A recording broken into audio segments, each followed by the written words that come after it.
juga Bu Mei. Jadi di sini pada kesempatan kali ini kita bertiga akan membahas tentang cinta keluarga Tuhan dari bab 7. Nah, sebelum kita masuk ke dalam pembahasan, mungkin kita ngobrol-ngobrol. Sebelumnya kita kenalan dulu kali ya. Iya betul. Jadi perkenalkan, nama aku Jovan Marpau. Sebelah aku ada Nama saya Taufik Purba. Nama saya Michelle Andrew. Oke, nah itu semua nama-nama kita teman-teman.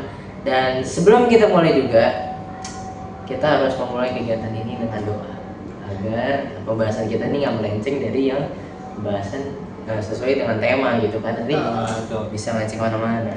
Jadi Siapa nih yang yang berdoa? mau berkerinduan untuk berdoa, Mungkin apa? can you pray for us?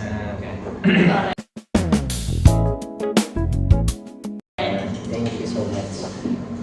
Nah, kita berdoa Bapa di surga, sekarang kita akan melakukan podcast yang kita akan laksanakan ini. Katib podcast yang kita akan bahas di bab tersebut kita bisa belajar lancar, tidak hal yang lain atau yang lain itu.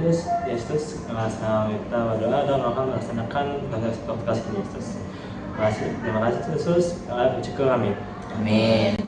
Nah, sebelum kita bahas juga, aku izin membacakan apa sih tujuan pembelajaran yang ada di bab 7 kita pada pembahasan kali ini, yaitu pertama ada tentang mendeskripsikan kehidupan keluarga Kristen.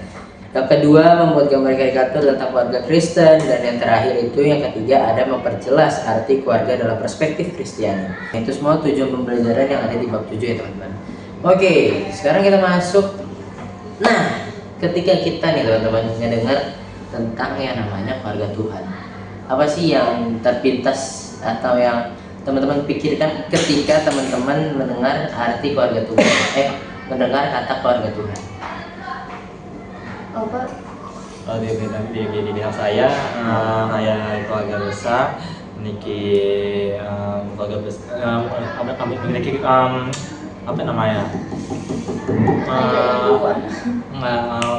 Kepala keluarga, kayak bapak tuh dia selalu menyayangi orang tua, menyayangi keluarga sendiri, selalu melindungi keluarga sendiri, tapi menanti juga keluarga juga dapat lindungan dari bapak dari surga juga.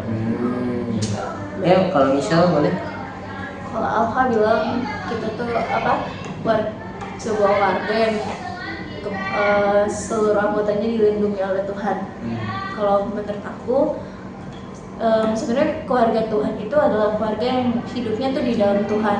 Jadi kita mau kayak misalkan mimpi kepala keluarga ini dipenuhi oleh Roh Kudus, sehingga anggota keluarga yang lainnya itu enggak, istilahnya tuh bukan tersesat dalam jalannya gitu loh. Jadi kepala keluarga itu kan bapak duniawi ini diberikan hikmat oleh Bapa di surga untuk memimpin keluarganya, sehingga itu bisa dibilang keluarga Tuhan. Kalau dari aku mungkin ya sebenarnya yang dijelasin oleh Alfa, oleh Michelle tadi udah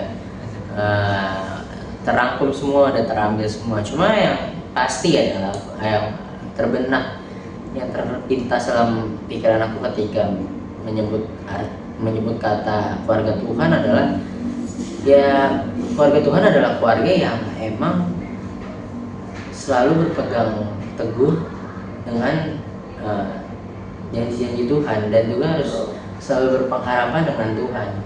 Karena ketika kita sebagai keluarga umat Kristiani yang notabene-nya kita keluarga yang harus mengikuti firman Tuhan yang ada di Alkitab, ya kita berarti itu harus juga berserah kepada Tuhan.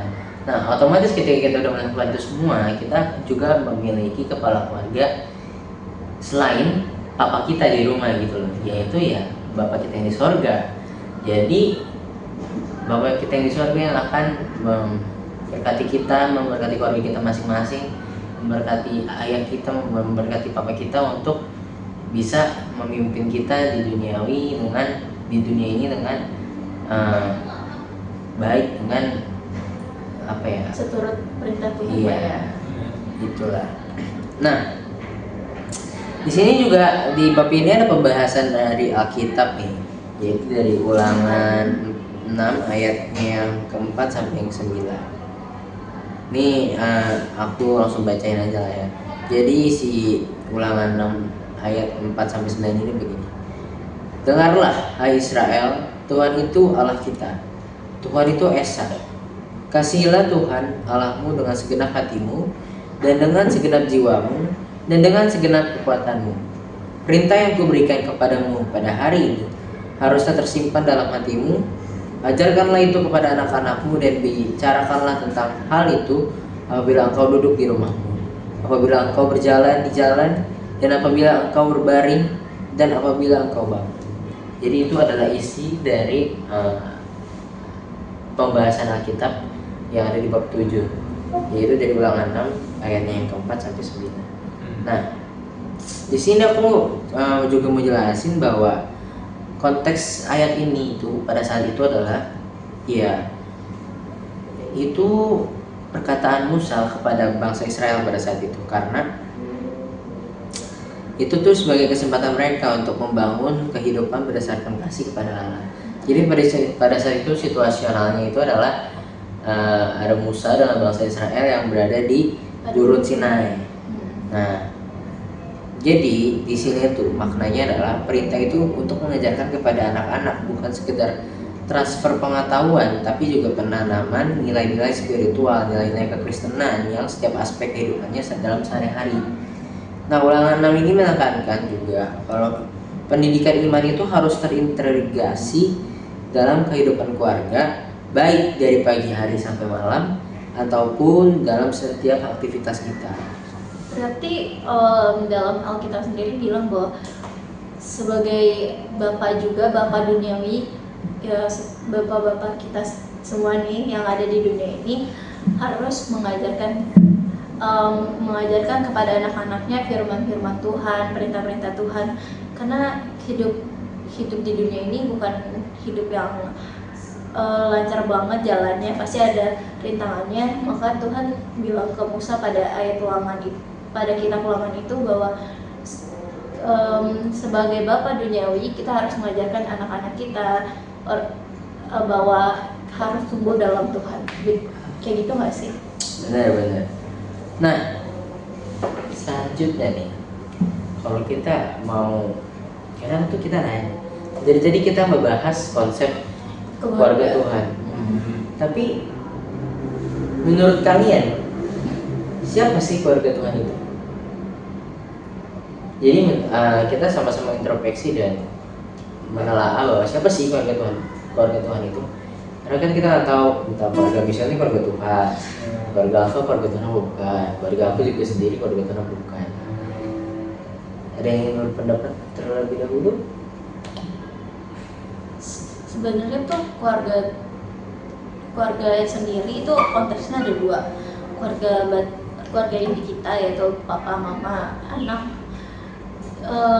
dan juga keluarga besar kita itu juga keluarga kan. Tapi keluarga Tuhan itu bukan hanya keluarga inti, keluarga besar, tapi kan kita punya mungkin orang-orang gereja yang membawa kita untuk bertemu dalam iman, kayak kakak-kakak gereja kita, terus mentor-mentor kita, terus mungkin kalau di sini Ume sebagai guru agama kita, itu kan kalau dalam iman dan dalam Tuhan itu kita saling berkeluarga.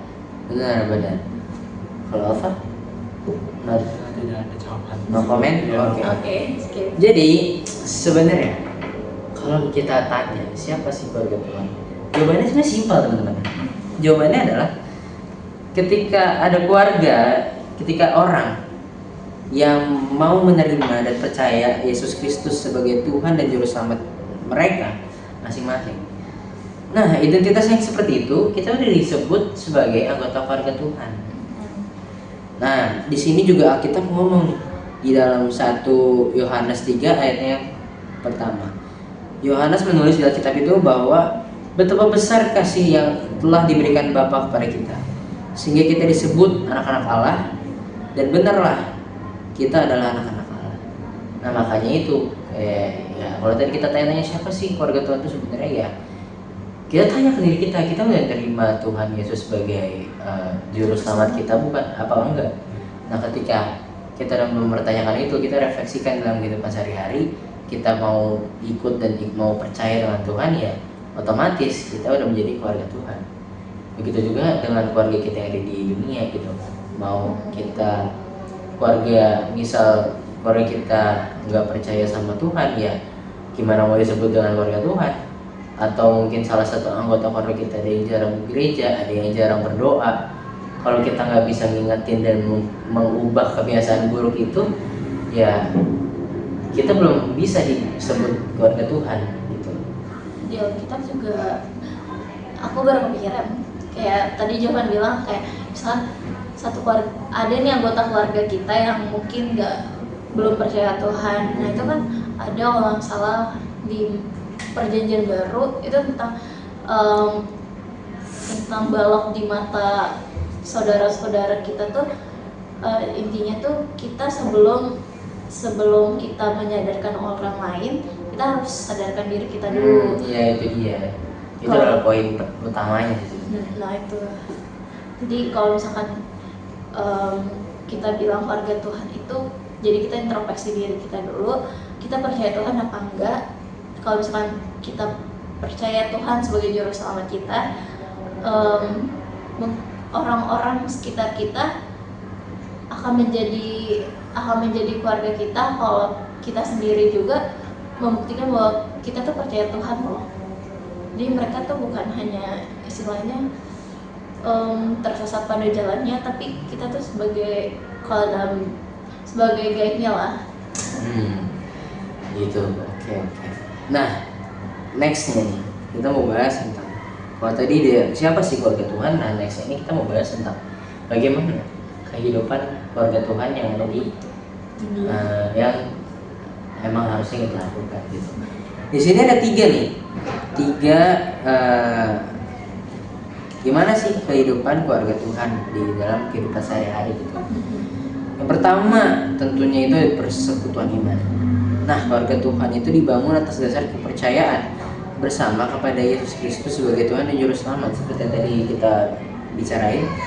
Nah itu bakal menciptakan ikatan spiritual yang mendalam. Nah seperti yang tadi contoh kasusnya, ya mungkin ada keluarga yang salah satu anggota keluarganya belum bisa percaya atau belum bisa menerima Yesus sebagai Juru Selamat kita. Nah ya itu adalah tugas kita sebagai orang-orang percaya, sebagai orang-orang yang sudah merasa diselamatkan oleh Tuhan Yesus, untuk bisa membantu, untuk bisa menjelaskan, untuk bisa mengajak mereka yang kurang percaya atau yang belum percaya agar bisa percaya. Karena ya mau kita kasih bukti-bukti pun di Alkitab udah tertera jelas, semua ada. Mau gimana pun udah pasti, karena Alkitab itu kan bukan hanya buku yang biasa ya. Alkitab itu adalah ya suatu kitab yang emang ditulis udah dari ratusan tahun lalu. Dan kejadiannya itu real, ada di bumi ini gitu, ada di dunia. Banyak juga kok peninggalan. Nah itu dia, makanya ketika ada anggota keluarga kita yang masih mungkin belum bisa percaya atau kurang percaya dengan adanya Tuhan Yesus Kristus sebagai juru selamat kita, ya kita harus bisa membantu, mengingatkan dan juga mengajak untuk mereka, yuk sama-sama kita meneladani sikap-sikap Tuhan, meneladani kehidupan seturut dengan firman Tuhan yang benar gitu loh. Ngomong-ngomong teladan nih, kalau dalam kehidupan kalian berkeluarga nih, kayak misalkan kalau Jovan kan anak pertama, gimana Jovan tuh jadi teladan buat adik-adik kamu. Terus kalau Alfa kan mungkin Alfa tuh anak tengah lah. Biasa dibilangnya anak tengah kan. Ya pokoknya kamu punya adik, punya kakak. Yes. Nah, gimana kamu jadi teladan bagi Omega di rumah deh, gak usah di sekolah mungkin. Nah mungkin kalau aku ya, bagaimana cara meneladani, ya tentunya aku berusaha untuk bagaimana caranya adik aku bisa kan aku berpelayanan juga di gereja. Nah aku juga pengen misal aku punya adik yang emang kalau dia punya bakat dia sendiri untuk bisa melayani Tuhan, kenapa dia nggak coba pakai? So buat sekarang yang aku teladanin adalah buat adik-adik aku, buat orang-orang yang ada di rumah, selalu mengandalkan Tuhan sih. Dan walaupun belum sempat aku punya tata cara yang yuk kita doa bareng-bareng buat berterima kasih, mengucap syukur ke Tuhan atas berkat yang diberikan sama kita, itu belum pernah sih aku lakuin. Cuma mungkin itu bakal aku lakuin karena jujur pada saat kemarin aku di sini itu perasaannya sangatlah, ya benar kata pendeta, kata mama papaku juga, kalau udah di sini udah kalau di kalian ibaratnya udah dibaptis, yaitu udah bukannya lebih tenang hidupnya, bukannya lebih ringan hidupnya, tentunya lebih berat karena ya kalian udah megang dan mikul salib diri kalian sendiri. Jadi menurut aku untuk saat ini mungkin yang baru kuteladankan adalah aku berusaha untuk membuka pemikiran adik aku untuk dia supaya bisa berpelayanan di gereja, supaya dia bisa mengucap syukur atas diri dia sendiri, atas kebolehan dia dalam segala hal dalam kehidupan sehari-hari, dan selalu reminder aja sih ke dua orang tua aku untuk mereka jangan lupa berdoa, jangan lupa ke gereja, jangan lupa bersyukur, kayak gitu sih.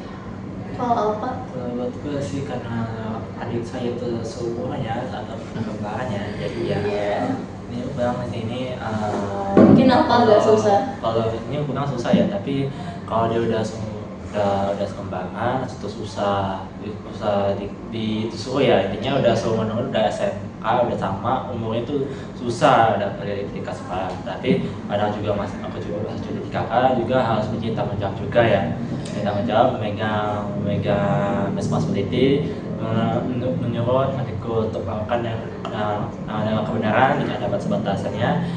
Selalu juga bilang ke kakak atau orang tua maupun siapa itu yang bisa menyuruh adik saya melakukan yang dengan cara yang baik, selalu bersyukur, tidak dengan Tuhan atau bersyukur atas kita dapatkan, tidak lupakan Tuhan. Itu saja dari saya, dari aku sih.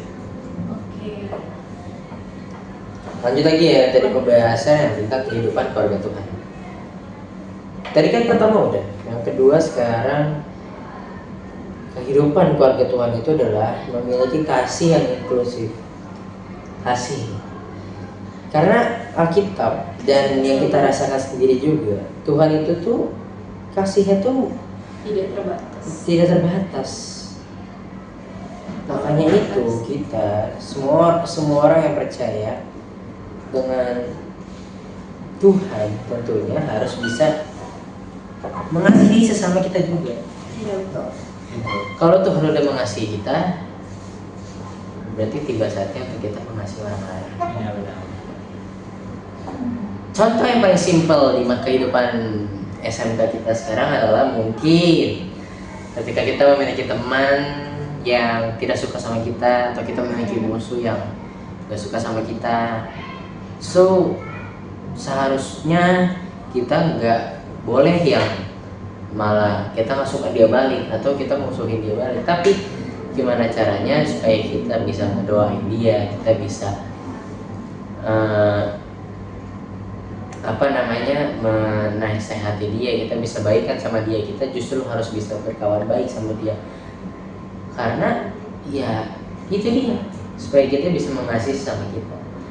Dan Alkitab juga bilang kalau kita bisa mengasihi musuh kita itu justru lebih hebat daripada kita bisa mengasihi orang lain. Nah ya next contohnya lagi ya udah, maksudnya dalam arti ketika misal contoh Alfa nggak bawa makanan atau Alfa Alfa nggak bawa uang jajan atau sebaliknya, nah yaitu Tapi itu sebenarnya ini bukan paksaan sih sebenarnya ya. Cuma maksudnya sebagaimana diri kita bisa berbagi dengan orang yang membutuhkan. Tuh. Tapi kalau kasih dan maksudnya itu tuh kita harus membalas kejahatan dengan kebaikan, itu tuh sebenarnya susah dalam kehidupan. Itu susah banget. susah. Apalagi mengasihi musuh kita, kayak padahal nih depan muka kita bertatapan dengan musuh kita, pasti ada dong keinginan mau jemput rambut dia, kalau enggak tonjok pipinya, nampar mulutnya, itu pasti pernah dong. Ya itu dia kan. Ya, karena Alkitab juga bilang kalau kita mengikuti Tuhan pasti banyak cobaan. Yes. Pasti udah jelas hidupnya makin berat, beban yang dibawa banyak. Ya itu beban-beban kita yang kayak tadi, yang emosi, ego kita, ya itu yang jangan kita kasih makan, karena itu sifatnya cuma mengenyangkan hal duniawi aja teman-teman. Gak ada manfaatnya untuk kehidupan kita juga gitu maksudnya. Sebenarnya di Alkitab juga jelasin sih, kenapa kita harus membalas kejahatan dengan kebaikan. Karena kalau kita nih, orang lagi gak suka sama kita malah naruh bara api di atas kepala dia kan makin panas. Kita tuh kayak misalkan kita tuh udah mau kompor meledak, tapi kita tuh disiram air sama Tuhan, air yang bener-bener jangan marah gitu loh. Itu dia. Berarti kita harus jadi batu bara atau air lah. Itu dia. Nggak boleh apa jadi batu bara. Batu bara mahal. Nah, next yang terakhir itu ada tanggung jawab bersama. Tanggung jawab di sini maksudnya adalah setiap kita pribadi lepas pribadi bertanggung jawab, gak cuma buat diri kita sendiri, tapi kita juga harus bisa bertanggung jawab atas pertumbuhan spiritual dan kesejahteraan sesama manusia kita. Di sini maksudnya itu adalah ya, kalau kamu udah percaya sama Tuhan, kalau misalkan kamu udah ngerasa diri kamu diberkati sama Tuhan, ya kamu juga harus bisa bikin orang lain percaya dan mengucap syukur kepada Tuhan. Karena apapun yang dilewatin oleh kita dalam kehidupan sehari-hari, percaya nggak percaya, itu semua kalau nggak menurut kehendak Tuhan ya nggak akan terjadi. Iya, bahkan di Alkitab juga berkata satu helai pun tidak akan, kalau Tuhan nggak mengizinkan satu helai dari rambut kalian nggak bakal jatuh. Kalau nggak izinin rontok nih kan, nggak bakal bisa rontok. Ini rambut aku sih rontok sih, berarti diizinin. Nah, ini yang terakhir deh, pembahasan terakhir kita adalah apa sih tantangan kita sebagai keluarga Tuhan dan cara kita ngatasinnya itu gimana? Sekarang Di sini banyak ya, banyak banget hari-hari ini tuh perang di mana-mana, terus inflasi yang makin naik banget lah, makanya itu dia. Di sini finansial yang menurun. ada tantangan umum di sini nih. Yang pertama tentunya perbedaan pandangan. Itu pasti. Karena anggota keluarga mungkin memiliki interpretasi dan perspektif yang berbeda tentang ajaran Alkitab atau cara mempraktikannya. Mungkin contoh, Tidak usah Alkitab deh. Kadang-kadang ada loh orang bercerai gara-gara salah pandangan politik. nah Ya misalkan gue tuh maunya ini, terus gue maunya A, terus hominya maunya B, itu bisa cerai. itu adalah tantangan. Dalam hal sendiri aja orang keluarga yang utuh tuh bisa Cara cerai. mengatasinya itu tentunya dengan cara komunikasi terbuka, Itu berbicara dia. dengan Diskusi. jujur, berdiskusi, tentunya yang mendengarkan juga dengan penuh empati, terus menciptakan ruang yang nyaman, yang aman untuk berbagi masalah tanpa merasa didiskriminasi. Lebih baik menjelaskan daripada minta maaf. Ya. Itu dia. Itu yang ada teman-teman, ketika mengalami masalah seperti itu harus Komunikasi. ya terbuka. Ya. Next, yaitu ada ketidaksetiaan spiritual. Nah ini yang terkadang dilalui dengan anak-anak SMK ya, lagi jatuh-jatuh cinta juga nih. Apa jatuh Apa cinta jangan sama sampai siapa? menjual agama ya untuk mendekati seorang tidak ada, seorang perempuan. tidak ada, tidak akan pernah. Ya, ini tuh maksudnya itu sebenarnya terkadang tuh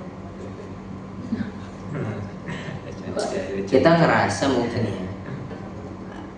mungkin tuh kadang kita mengalami periode di mana tuh kita jauh dari Tuhan, jauh dari iman Kristen dan gak konsisten dalam komitmen kita. Mungkin ini maksudnya tuh ketika Alpha nih, ya deh, ketika kita lagi ngerasa capek, ketidaksekian ini tuh bisa muncul loh teman-teman.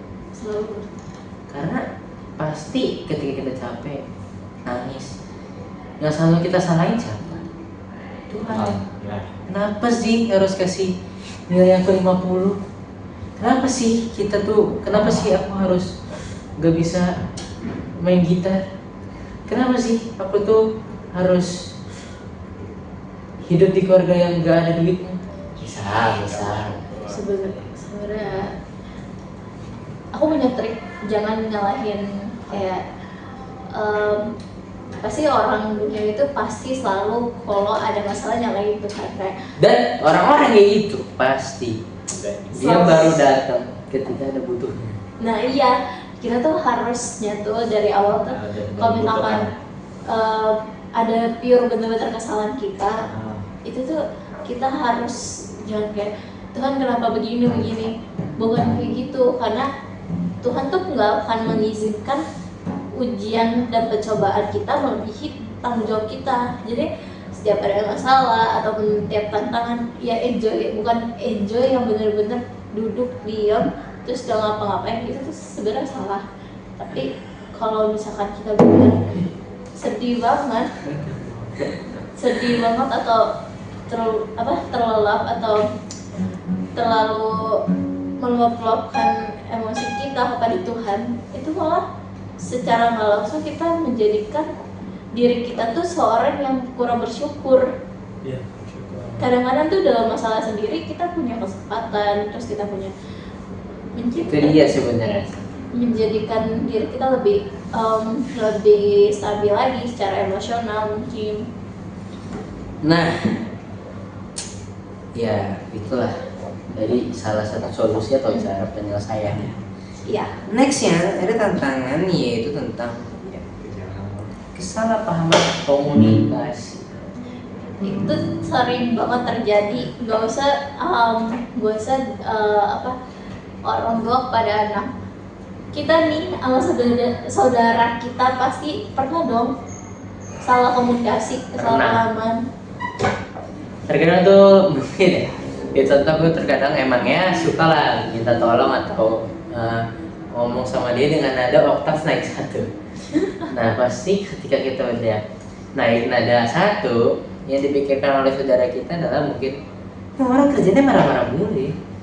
Iya, gini. Nah itulah yang akhirnya menimbulkan kesalahpahaman dalam berkomunikasi. Sebenarnya ya terkadang emang butuh penekanan sedikit, cuma ya kita seharusnya sebagai orang yang percaya Tuhan, harusnya kita harus juga bisa mengontrol ego dan tentunya bisa berkomunikasi dengan lebih baik lagi gitu. Menyampaikan dengan lebih baik lagi, jadi nggak akan menyebabkan gesekan. Iya, nggak bakal bikin salah paham juga. Itu tuh. Apa pernah nggak salah paham sama Mega atau kebalikan? Sama cepat sih ya. Sama Jovan Sing. Iya. oh my god. ya.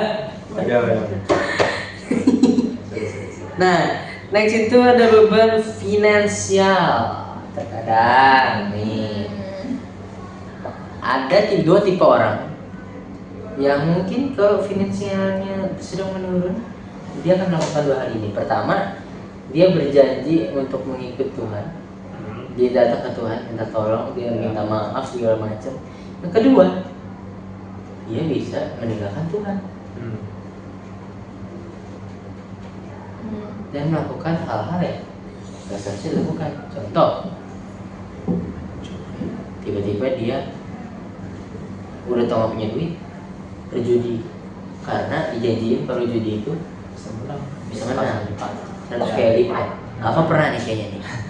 Udah itu jangan itu Di udah. Singapura apa Las Vegas Alpha? Itu udah nggak ada saya nggak tahu.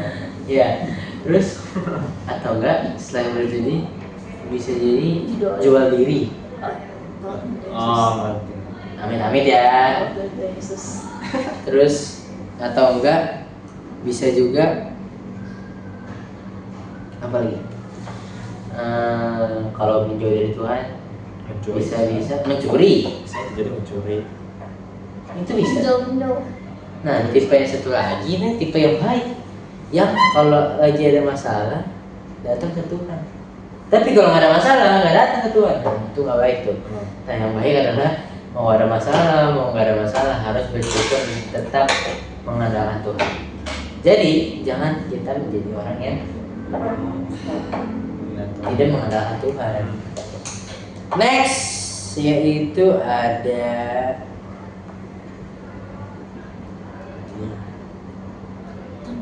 Tapi ya kalau ngomong-ngomong finansial kita tuh Indonesia ini berat dari segi aku sendiri kan punya mama tuh jualan.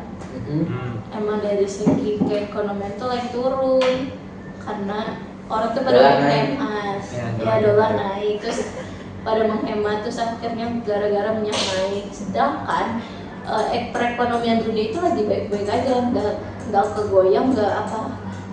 Dan itu tuh banyak orang sekarang tuh kayak lagi bertengkar berantem. Ini kenapa kok bisa kayak gini? Padahal kan situasinya nggak semencekam COVID dulu kan. itulah dia balik lagi. Ini kayak banyak banget masalah finansial. Sekarang kebanyakan orang mengikuti ego dan keinginan daging. Jadi itulah yang menyebabkan kita di Indonesia ini tidak maju-maju. Ya. Kondisi keuangan menipis.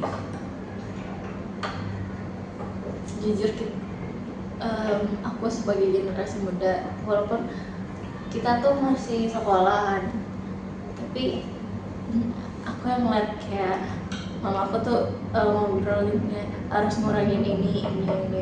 Bener kayak kok bisa sih? Karena Di stop. bukan stop itu loh, harus diatur ulang lagi uangnya keluarnya kemana, terus Cash flow. cash flow-nya gimana. Karena Ya. bener-bener yang masuk itu akhir-akhir ini ya bener-bener menurun. Tapi puji Tuhannya kita masih bisa makan, masih bisa tidur. Puji Tuhan banget, walaupun kayak mungkin kita biasanya pergi-pergian hari Minggu, hari Sabtu ini kayak mungkin satu bulan sekali jadinya. Tapi itu keputusan yang tepat loh. Kayak kadang tuh kita suka lihat SY Michelle yang pergi jalan-jalan naik DJ kan. Iya. Itu adalah satu keputusan yang tepat karena di mana ya pertama menghemat budget, kedua mengurangi polusi, Polisi ya. ketiga juga Bukan polisi ya. Polisi. ketiga juga sebenarnya ya emang lebih enak kemana-mana tuh naik kendaraan umum karena nggak usah mikirin bensin yang lagi naik, nggak usah pusing mikirin parkir di mana ya karena udah tersedia fasilitas yang ada gitu. Next kita ke yang terakhir, itu ada luka dari masa lalu. Aduh benar. Hal ini nih juga yang menjadi tantangan bagi keluarga Tuhan. Karena trauma atau penolakan sebelum dapat memengaruhi kemampuan seseorang untuk mempercayai dan terlibat penuh. Trauma mungkin contoh, ada orang kaya, dia udah bersyukur sama Tuhan, dia udah setiap hari berbagi dengan teman-teman yang membutuhkan, dengan orang-orang yang membutuhkan, dia udah perpuluhan tiap ke gereja, dia rajin ke gereja, taat baca Alkitab, taat berdoa. Tapi suatu waktu dia jatuh. Itu yang menyebabkan trauma ini.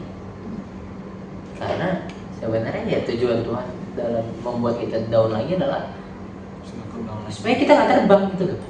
Ngerti nggak terbang? ketika kita udah ngerasa kita di atas, ketika kita ngerasa kita punya banyak duit, kita udah penuh banyak berkat, di situ sifat duniawi kita udah mulai keluar. Nah Tuhan nggak mau itu terjadi, makanya terkadang kita suka diberi tantangan, ya udah lu jatuh lagi aja dulu, karena Tuhan juga mau lihat kalau misalkan dia di atas bersyukur memuji Tuhan, memuji nama Tuhan, apakah ketika dia di bawah dia akan melakukan yang sama, atau dia akan menghujat Tuhan, atau dia akan gak bersyukur lagi sama Tuhan, atau dia bakal menjauh dari Tuhan. Ya kayak cerita Arif lah ya guys. Iya. Tapi ngomong-ngomong lupa ya, ada satu video di internet, jadi tuh kayak anak kecil itu bener-bener kalau kalian nih marah sama orang nih, misalkan Alfa marah ke Jovan, Alfa tuh harus mampu satu palu di pagar. Nah itu tuh Alfa itu misalnya doang, Alfa tuh nakal, jadi itu selalu marahin orang lain.